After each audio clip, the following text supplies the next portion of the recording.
Have you ever considered how much energy is required to brew that cup of coffee you love every morning? Or how much carbon emissions are released every time you commute on a day-to-day basis? Well, if you're like me or most people in this case, it's not the first thing on your mind. Hi, I'm Amaya, and I'm going to be discussing my ecological footprint today. Essentially, it's vital to know that your eco footprint is used to measure the human impact on the environment.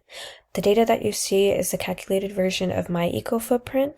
The overconsumption of resources would nearly cost us 3.2 Earths, and the highest impact being carbon emissions, the lowest being grazing land and fishing grounds.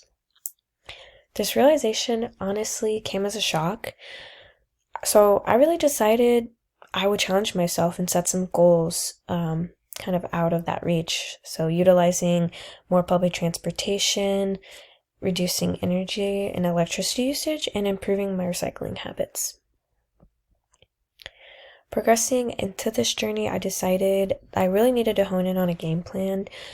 So I know I would be doing this by researching bus routes in the area, installing and researching LED lights, and setting up designated recycling bins around the house.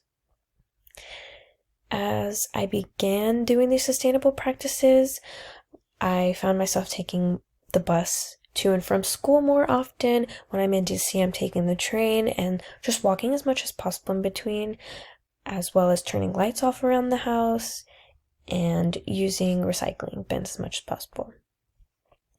Now, on a global scale, this would look more like investing in more clean energy practices, such as technologies and educating the youth on sustainability.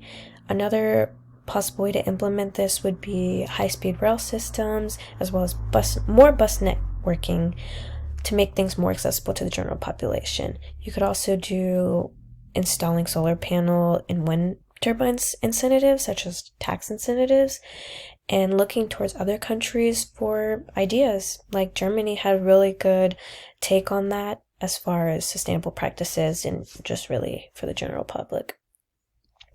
Concluding this entire journey, honestly, with my eco footprint, I feel like I've been more confident and comfortable as far as taking more public transportation, optimizing energy consumption. I literally just use the app when I'm not even home and I'm able to, look through there. And as I redid the eco footprint calculator at the end, I dropped down to 1.7 Earths, which is like crazy difference from 3.2.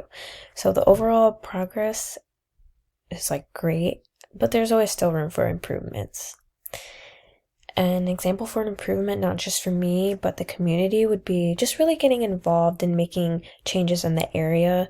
But if we were to get, let's say, entire countries and populations involved, we can ultimately change the trajectory and the health on the planet for future generations. So change is possible.